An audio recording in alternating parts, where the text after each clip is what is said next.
video, and I'm going to be going over possible applications or maybe developments of quirks from My Hero Academia and why I think they could be used the ways that I'm going to tell you about.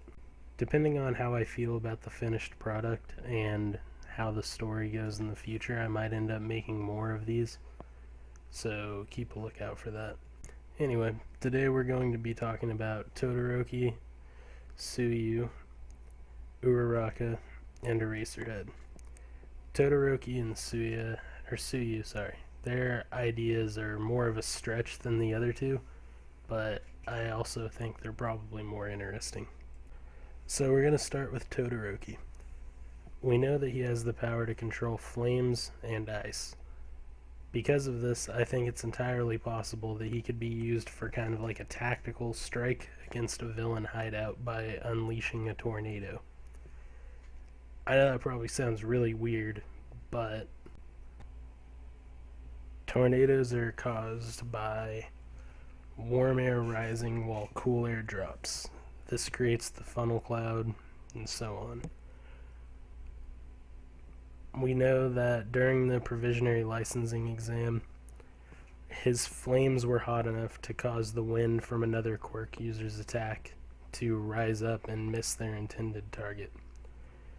Because of this being included in the manga, I believe that it's entirely possible that he could control the temperatures after mastering the ability to use both sides at the same time.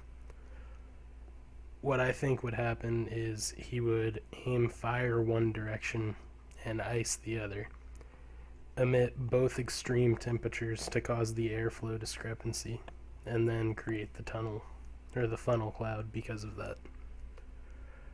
I don't really think it's likely that it would happen because of the fact that dropping a tornado isn't very hero-like, but I think it's definitely possible.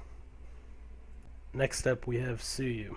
Her quirk lets her have several frog-like abilities, and hers was more like, I was thinking about how she could improve. Like, she's already pretty strong and adept at using her abilities compared to the other people, since it's like a natural part of her. But other than just getting stronger and more experienced, it made me start thinking about like specific types of frogs and weird traits they have in the real world, and that led me to the poison dart frog. When we look into her specific powers, it says that she has the ability to secrete a toxic sticky liquid when ejecting her stomach, which makes sense that she would have some sort of resistance to poison and toxins if so. Now, poison dart frogs in our world have like a poison mucus around their skin, and it's believed that this isn't a natural part of their body, but a result of their diet. So, because captive frogs aren't nearly as toxic, they can, however, develop this mucus on their skin through their diet if it's introduced later on. Now, by that logic, if she also has a resistance to poison, it's fair to assume that taking a supplement to get what she needs to secrete that toxin wouldn't hurt her and would be entirely possible with her other several frog-like abilities.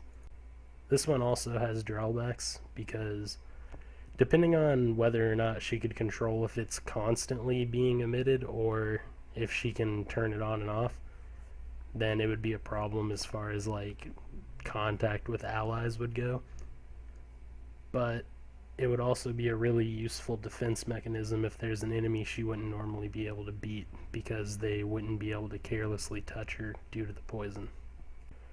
But yeah, those two are kind of a stretch, but I think it would be interesting and a logical place that their powers could go if he decides to take it in that direction. Now we have Uraraka and her powers to reduce the gravity on the things that she touches. We've seen it applied in a lot of situations, like her fight with Ida and when she fought Bakugo. but the time frame isn't really explained that well for how long she can use her power on other objects. Now, we know that in the training camp she was working on being able to use her power for longer, but it also doesn't specify like the weight of things that she can levitate and so on. But on this train of thought, say for example the students are out and they get attacked by a Nomu or some other villain that's at that level or higher, they wouldn't really have a way to deal with it. So all she would have to do is touch it, and anyone hitting it with enough momentum could just push it up into the air, thus suspending their problem and giving them time to either plan or find someone who can actually deal with it to take it out. And last up we have Eraserhead. This one isn't really as interesting as the others, and it's not as well thought out because I don't really know how his power works exactly. Like, we know he has to be looking at the target and that his power stops when he blinks, but it never really specifies if it only works due to like his natural eyesight or if it could be enhanced in other ways.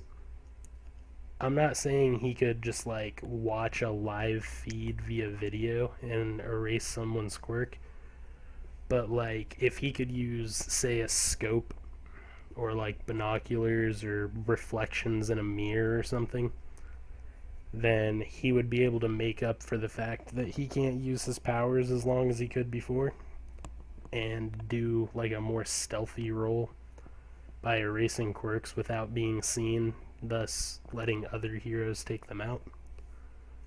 I think it would make a lot of sense to do it this way since he's been hurt and he can't really use his powers as he could before. We've seen him struggling in fights a lot because he can't really, like, he doesn't have the stamina that he used to, so if he could do this, it would allow him to still be a real threat to the villains without really endangering himself to the extent that he is right now. Anyway, those are the 4 that I thought about that really interested me. Due to the lack of information and boundaries on them, it made me wonder possible places they could go, and I'm sure others will come in the future of the series. It's just they haven't yet. So thanks for watching, and I'll try to get my next video out in the next week or 2. This one kind of took a while because I didn't really know what I was going to do next. But anyway, I'm going to try to be more consistent. Thanks for watching. Like, comment, subscribe, share, whatever. And I'll see you guys next time.